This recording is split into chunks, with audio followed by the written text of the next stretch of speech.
मुजफ्फरपुर जिले के अहियापुर थाना क्षेत्र के एक बच्चे के साथ 6 लाख रुपए के धोखाधड़ी का मामला प्रकाश में आया है।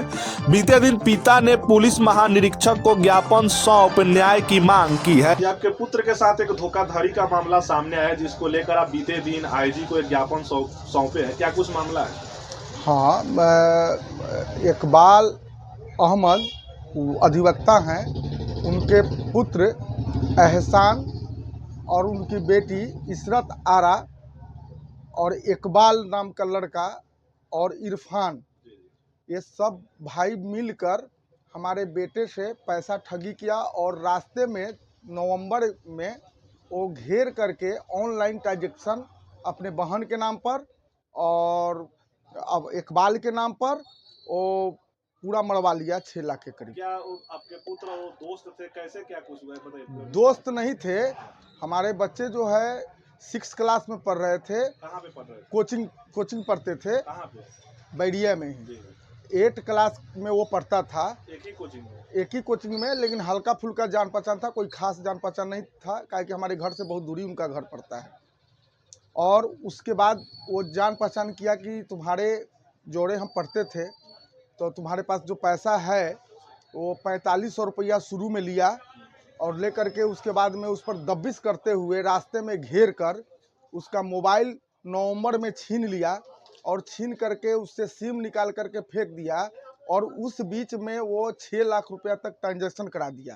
पहली बार जब 4500 रुपया जब छीना गया या जैसे भी लिया गया, तो उसकी शिकायत आपको किए थे कि आपका पुत्र? नहीं, हमारा पुत्र उस समय नहीं बताया, डर के मारे नहीं बताया। बोला कि हम दे देंगे, तो देखा कि ये दे देगा, लेकिन उसके बाद में उसको पैसा नहीं दिया। वो आप बोल रहे हैं कि मोबाइल से भी ट्रांजैक्शन किया गया? सारा मोबाइल से नहीं, सारा मोबाइल से ही ट्रांजैक्शन हुआ। ज़्यादा कर नवंबर में ही पैसा लिया गया, मोटा पैसा नवंबर में ही लिया।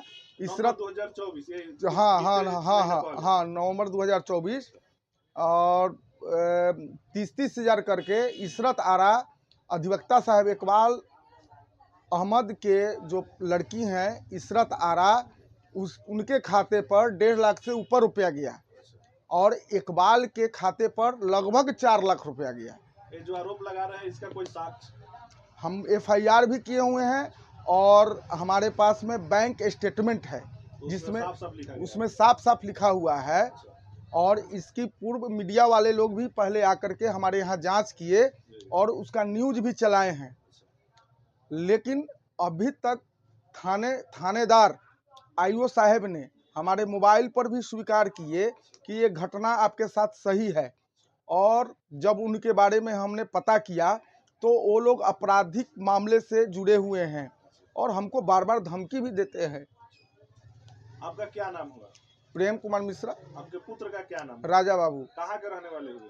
बैरिया जयप्रकाश नगर। किस थाने में आवेदन दिया है? अहियापुर थाने में।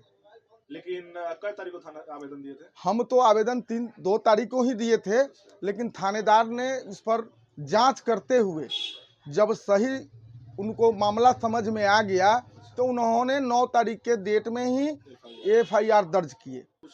उसमें IO सत्येंद्र कुमार जी से हमारी रात भी बात हुई तो उन्होंने कहा कि हम इस पर कार्रवाई कर रहे हैं, लेकिन अभी तक कुछ कार्रवाई नहीं हुई है। और बीते दिन हमारे यहाँ बरोबर धमकी भी आ रही है।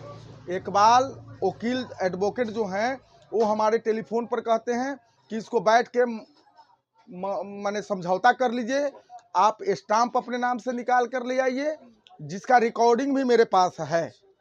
फोन पे बात की? हाँ, फोन पे बात किए हैं कि आप बैठ के समझौता कर लीजिए।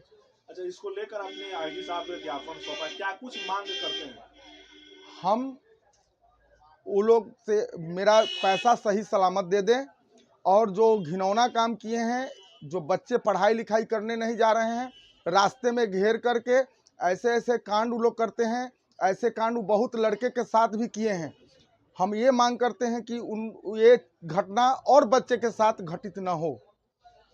आप न्याय की मांग कर रहे हैं? हम न्याय की मांग कर रहे हैं और उन लोगों द्वारा 10 FIR 10 थाने में दर्ज है। और ये चीज़ वो कहते हैं कि हम बहुत बार जेल जा चुके हैं, आप अपने लिए सोचिए कि आपको क्या होगा।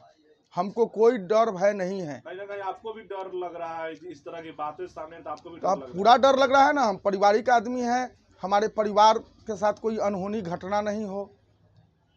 डर से तो हम लोग पूरा सहमे हुए हैं। हम लोग बच्चे को घर से बाहर नहीं जाने देते हैं। मतलब साफ साफ यही कह रहे हैं कि इस पर मतलब जांच हो और पैसा जो रिकवर